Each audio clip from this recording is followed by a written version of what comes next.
I find it interesting this evening to hear the first MK speaker call for a morally upright developmental state in the light of their choice of second speaker, who was behind bars last week.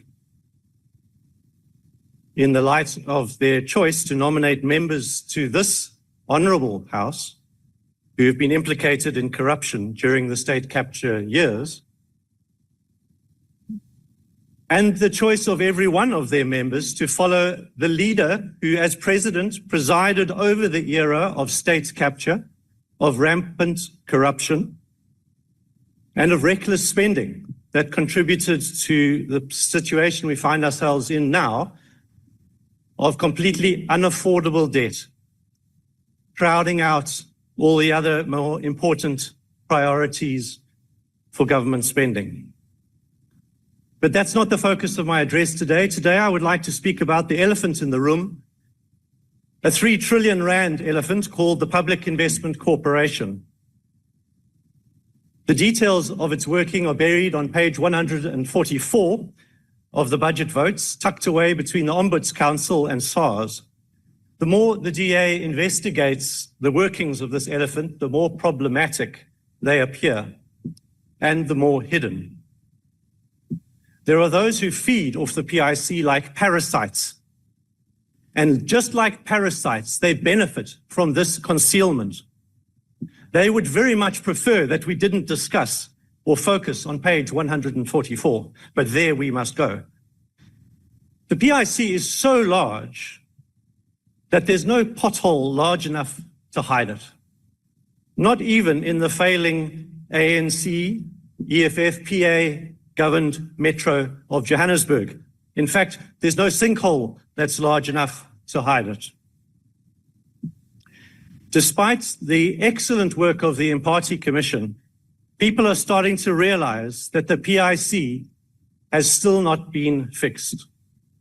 It's becoming increasingly clear from examples such as Daybreak Foods that the nearly 1,000 pages of the Imparty Commission report have not sufficiently changed the culture of the organization. According to media reports, a number of directors of Daybreak who were appointed by the PIC since the Imparty Commission focused more on looting than on building the company. Eventually, Daybreak collapsed under the weight of this mismanagement, along with thousands of jobs. We are yet to see evidence of negligent and corrupt directors being held properly to account. Madam Speaker, the question is this, Madam House Chair.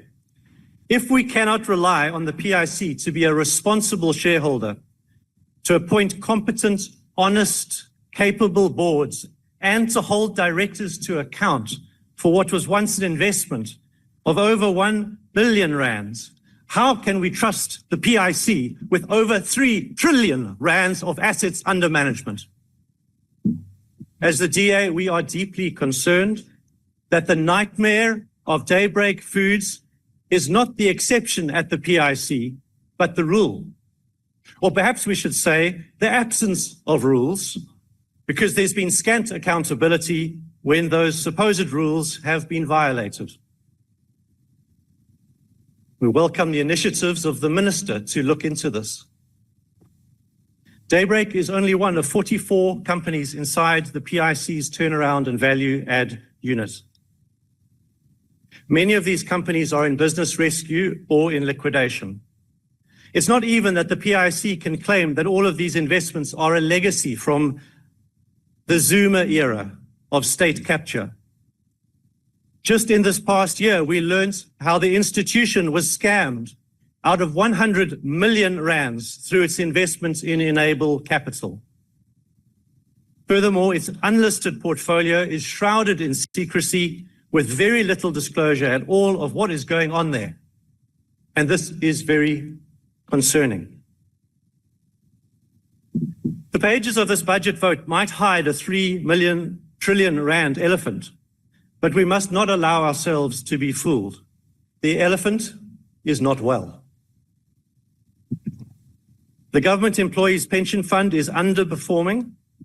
The failures of the PIC are eroding the pensions of public servants. It's becoming increasingly likely that pension increases will be reduced towards the minimum permitted by the fund, which is 75% of inflation. Furthermore, if the mismanagement continues, the state will be burdened with a liability for pensions which it cannot afford.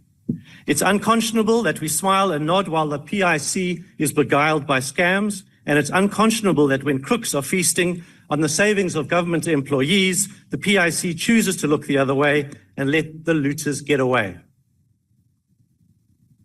As the DA, we support the Treasury and this budget vote, but we want to be clear. There is evidence of looting and mismanagement, and as the DA, we cannot and we will not look away. We will probe, we will put the puzzle pieces together, and we will act. I thank you.